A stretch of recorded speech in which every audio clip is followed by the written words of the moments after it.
अचानक सर्दी ने एंट्री मारी है और सबको हैरान कर दिया है। हम होम मेकर्स के काम कुछ ज़्यादा इस बार बढ़ गए हैं, क्योंकि हमें होता था कि सर्दी आएगी जाके नवंबर के लास्ट में, तो अभी तो बहुत टाइम है, कर लेंगे आहिस्ता आहिस्ता, सब कपड़े भी निकाल लेंगे, कंबल भी निकाल के धो लेंगे, सब कुछ कर लेंगे, सफाइयाँ भी कर लेंगे। लेकिन एकदम से जो एंट्री मारी ना सर्दी ने, हम सबको एकदम से जो है ना वो टेंशन में डाल दिया कि कहाँ से शुरू करें और कहाँ पे ख़त्म। तो मेरे साथ भी कुछ ऐसा ही हुआ, लेकिन मैंने सबसे पहले घर के काम करने स्टार्ट किए हैं कि कपड़े मैं बाद में निकालूंगी। और अभी तो उन कपड़ों में गुजारा हो रहा है, लेकिन पहले घर की एक दफ़ा से सफाई हो जाए ना, तो फिर सर्दियाँ बहुत सुकून से गुजरती हैं। अच्छा, मैं ना बड़ी अजीब सी बंदी हूँ इस मामले में कि मुझे ना कुछ दिन बाद बस कुछ तंग करने लगता है कि मैं ना सेटिंग चेंज कर लूँ। मैं देख देख के ना एक सेटिंग को बोर हो जाती हूँ, और महीने में एक बार तो मैं चेंज करती करती हूँ। लेकिन मैंने सोचा इस बार के कमरों के अलावा थोड़ी सी बाहर से भी सेटिंग की चेंज की जाए। तो ये वाली जो जगह है ना, ये समझो इसे गैलरी कह सकते हैं। कमरों के बाहर का रास्ता, ठीक है, और मतलब कि एंट्रेंस का और कमरों के बाहर का रास्ता, इतनी ही जगह है मेरे पास। तो यहाँ पे कभी मैंने सेटिंग चेंज नहीं की थी कि तकरीबन कितने सालों से ऐसे ही था, और कुछ समझ भी नहीं आती थी कि यहाँ की सेटिंग कैसे चेंज की जाए। फिर भी कुछ ना कुछ इधर उधर करती रहती थी। बेसिकली ना ये पूरा पोर्शन बंद है नीचे से, और यहाँ पे मेरी मशीन्स भी पड़ी हुई हैं, ठीक है, आयरन स्टैंड भी पड़ा हुआ है, और जो पानी की बोटल्स होती हैं बड़ी, वो भी यहाँ पे पड़ी हुई हैं। तो मतलब कोई सेटिंग का कोई जगह बनती नहीं थी करने की। लेकिन मैंने ना इस बार थोड़ा सा चेंज ला के देखा, और सच में इतना अच्छा लग रहा था। एकदम से ना इस एरिया में जान सी आ गई, और बिल्कुल एक नया लुक आ गया। और मेरे हस्बैंड अचानक से ना बाहर से आए, उनको नहीं पता था कि मैं आज सेटिंग चेंज करूँगी। जब बाहर से आकर उन्होंने देखा तो इतने खुश हुए और कहते कि ना यार ये कैसे सोच लिया, पहले क्यों नहीं कभी किया। मेरे भी मूड का फ़ायदा उठाया, मैं कहा चलो खुश हैं तो जल्दी से ना अपने फ़ैन साफ़ करवा लेती हूँ, क्योंकि ये बहुत ऊंची हमारी छत है, यानी इतनी लंबी छड़ी रख के भी मुश्किल होती है, इसलिए मुझे हस्बैंड की यहाँ पे ज़रूरत लाजमी पड़ती है। और अगर हस्बैंड थोड़ा सा भी हाथ बटा देना घर के कामों में, तो घर का माहौल बिल्कुल ही चेंज हो जाता है। सुकून, प्यार और बरकत सब बढ़ जाते हैं। और मैंने ये खुद ऑब्ज़र्व किया कि पहले की निस्बत अब जो है ना वो ज़्यादा कपल्स में अंडरस्टैंडिंग है। कपल्स को देख के इतनी खुशी होती है कि आजकल के जो हस्बैंड है ना, वो समझते हैं, सिचुएशंस को समझते हैं, बच्चों की जिम्मेदारियों को समझते हैं और प्रॉपर साथ देते हैं। तो बहुत अच्छा लगता है कि आज का दौर वो पहले वाला नहीं रहा। मुझे लगता है कि हर रिश्ता जो है ना वो मोहब्बत से बनता है, लेकिन समझ से चलता है। आज के दौर में परफेक्ट कपल वो नहीं होता जो हर वक्त खुश नज़र आए, बल्कि वो होते हैं जो हर मुश्किल में एक दूसरे को समझ लें। अंडरस्टैंडिंग कपल होने का मतलब ये नहीं है कि कभी झगड़ा ना हो, बल्कि ये कि जब झगड़ा हो भी जाए तो दोनों चुप रहने की बजाय बात कर लें और एक दूसरे की फीलिंग्स को समझने की कोशिश करें। एक अंडरस्टैंडिंग बीवी वही होती है जो जानती है कि शोहर कब स्ट्रेस में है, और उस वक्त शिकायत नहीं, सिर्फ एक मुस्कुराहट और उनकी कोई फेवरेट डिश। जबकि एक अंडरस्टैंडिंग शोहर वो होता है जो बीवी के थकने पर ये ना कहे कि तुम दिन भर घर पे ही तो थी, बल्कि ये कहे कि चलो मैं हेल्प करवा देता हूँ, आज तुम थोड़ा आराम कर लो। ये छोटी छोटी बातें रिश्तों को बहुत मजबूत बनाती हैं। समझना, सपोर्ट करना और कभी कभी खामोशी में भी एहसास देना, मेरे नज़दीक यही रियल अंडरस्टैंडिंग है।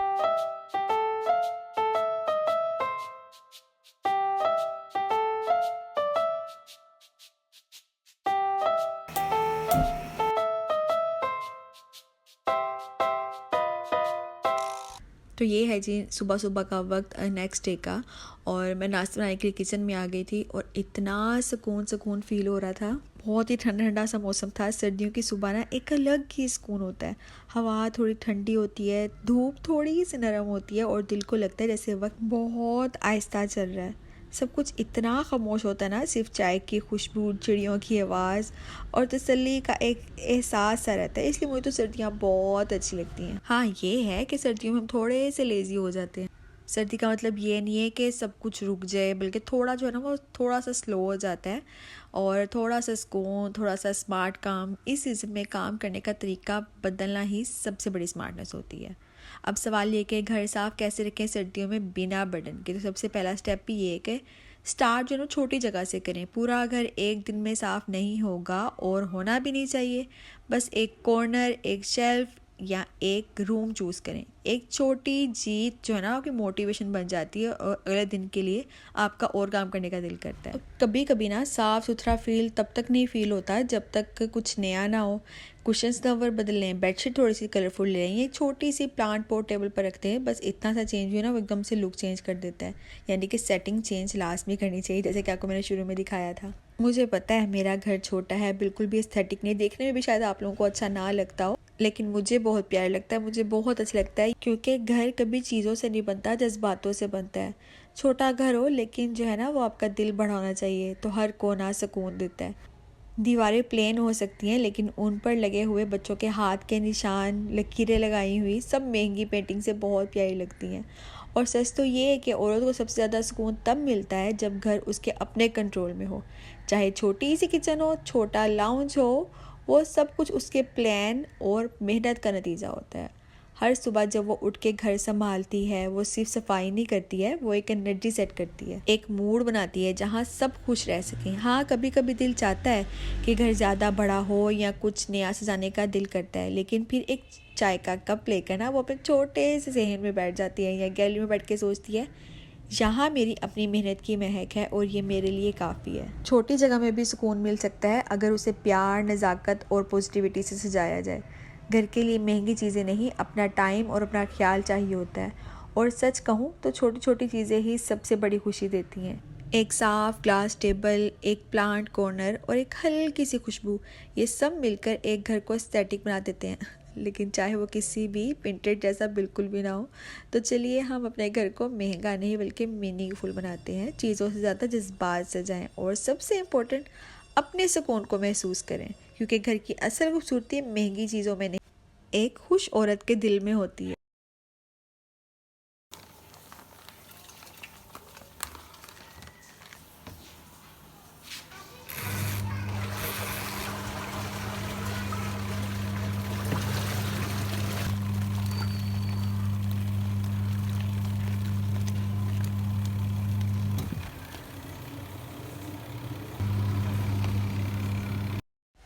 तो बस यहाँ पे डेली रूटीन के काम चल रहे हैं। सबसे पहले नाश्ता, उसके बाद कपड़े और अब सफाई। हर किसी की सफाई करने का तरीका ना अलग होता है, मेरा भी कुछ अलग सा ही है।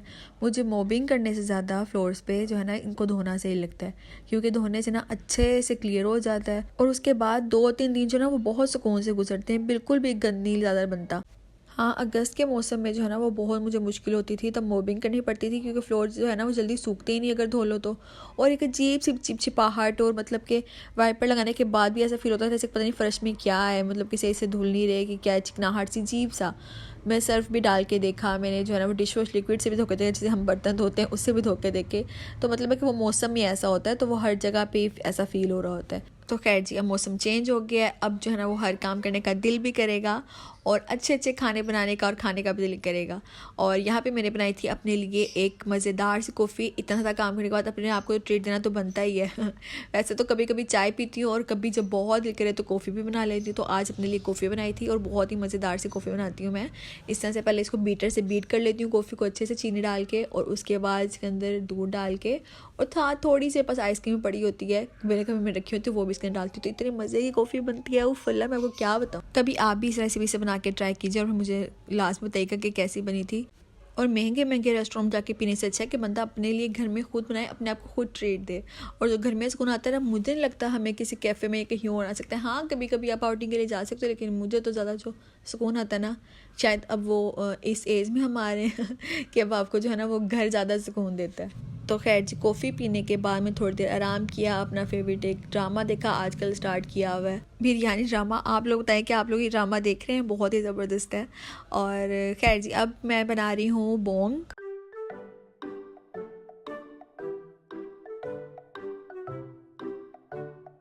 और बोंग बनाने के लिए ना बोंग का स्पेसिफिक गोश्त होता है, वो दुकानदार से ये कह के लेना होता है कि बोंग वाली बोटी दे दें।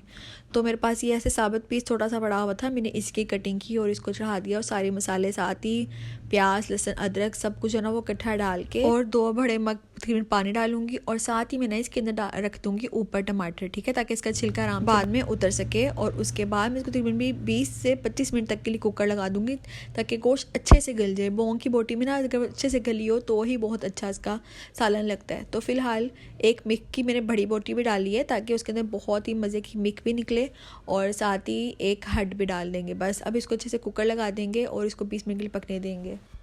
और दूसरी साइड पे किचन के बाकी काम कर लेंगे, जैसे कि मसाले रीफ़िल करने या कुछ ग्राइंड वगैरह करना है तो वो भी करके रख लूँगी। जब मैंने मसाले रीफ़िल करने हो ना तो मेरी कोशिश होती है कि एक दिन पहले या एक रात पहले ना मैं इस तरह से सारे मसाले की डब्बी वगैरह धो लूँ और अगले दिन उसको भी मैं रीफ़िल करूँ। इससे ना हमेशा जो है वो किचन आपका साफ़ सुथरा रहता है और आपको ये नहीं होता कि आपने जब डीप क्लीनिंग करी तो आपने सारी डब्बियाँ खाली करनी और फिर ऐसे करना है। नहीं, मैंने भी तकरीबन ये 3-4 ही खाली की थी, और कुछ छोटी मसाले वाली डब्बियाँ और कुछ दो से तीन जो है वो नमक मिर्च वाली। और बड़े डब्बों में तो मैंने डाल के रखा होता है, लेकिन जो छोटी वाली होती है ना ये ज़्यादातर मैं हैंडी के तौर पे रखती हूँ, मतलब छोटे डेली रूटीन में यूज़ हो रहा हो और जो मेरे पास पड़ी हो। किचन को फंक्शनल होना बहुत ज़रूरी है, क्योंकि अगर आपने कोई चीज़ डेकोरेशन के लिए रखी हुई है तो उसका कोई फ़ायदा नहीं है। जब आपको चीज़ कोई चाहिए हो आप कैबिन खोलो फिर उसके अंदर से निकालो, तो ये तो मुझे लगता है कि बहुत ही जो है ना वो टाइम ज़ाया करने वाली बात है। मेरे आसपास अपनी चीज़ें रखी होती हैं जो मुझे ज़रूरत होती है, कोई भी डब्बी चाहिए तो मुझे ये नहीं कि ढूंढनी पड़े, मेरे सामने ही पड़ी हो वो चीज़। मुझे इस तरह से काम करना पसंद है।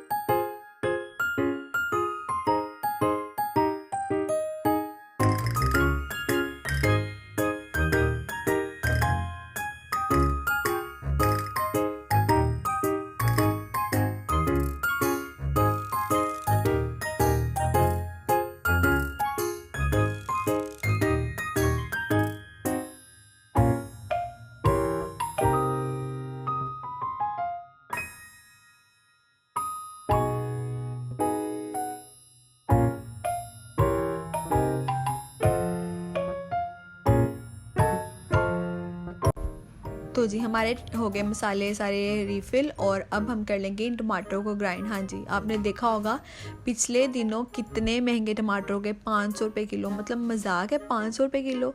और मुझे भी एक बार लेने पड़े इस दुख के साथ कि मेरे पास बिल्कुल भी टमाटर नहीं थे, और मैंने फिर वो किलो टमाटर ले लिए कि पता नहीं कब तक महंगे रहते हैं। और भाई ने कहा भी कि बाजी कोई पता नहीं है। मैंने भी किलो ले लिए, मैं घर आ गई। अगले ही दिन हस्बैंड मेरे कहीं बाहर गए हुए थे और इनको जी वहाँ पे दिख गए 200 रुपये किलो टमाटर।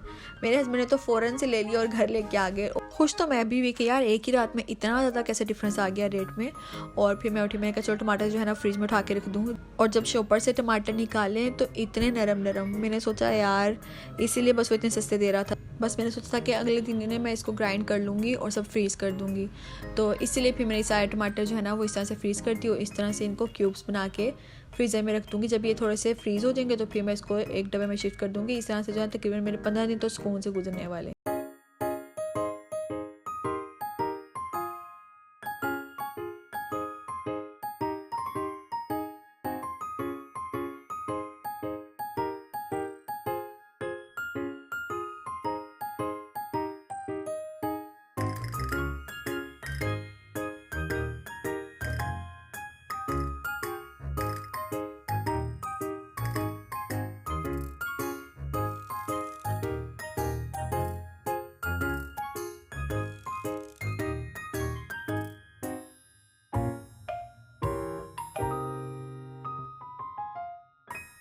तो तकरीबन 20 से 25 मिनट बाद कुकर खोला और गोश्त बहुत अच्छे से गल गया हुआ था। अब क्या करूँगी, कढ़ाई के अंदर ऑयल डाला है और उसके अंदर जो है ना सारा गोश्त शिफ्ट कर दूँगी और इससे बुनाई में ना बहुत आसानी हो जाएगी। अच्छे से बुनाई करने के बाद जब थोड़ा सा ऑयल ऊपर आने लगेगा तो मैं इसके अंदर दही शामिल कर दूँगी। दही मेरे पास था नहीं, मेरे पास रात का रायता पड़ा हुआ था, मैंने बनाया था तो वो बच गया था, मैं वही इसके अंदर शामिल कर दूँगी और इससे ना बहुत अच्छा जायका आएगा हांडी में। देखिए घर में बरकत लाने के लिए ना बहुत ज़रूरी है कि रिज़्क़ को ज़ाया होने से बचाया जाए। तो मैं तो ऐसे ही करती हूँ, कुछ भी बच जाए कुछ भी कर हो जाए, मैंने इस तरह से करके ऑल्टरनेट करके मैं उसको यूज़ कर लेती हूँ। तो खैर जी हमारा मज़ेदार सालन बन के तैयार है और साथ में खमीर रोटियाँ मंगवा ली थी। अब मज़े से एंजॉय करेंगे। तो बस आज के लिए इतना ही। उम्मीद है कि मेरा आज का व्लॉग आपको पसंद आया होगा। अगर पसंद आया है तो लाइक शेयर कमेंट करना ना भूलें और चैनल पे नए हैं वो सब्सक्राइब भी कर दें करें।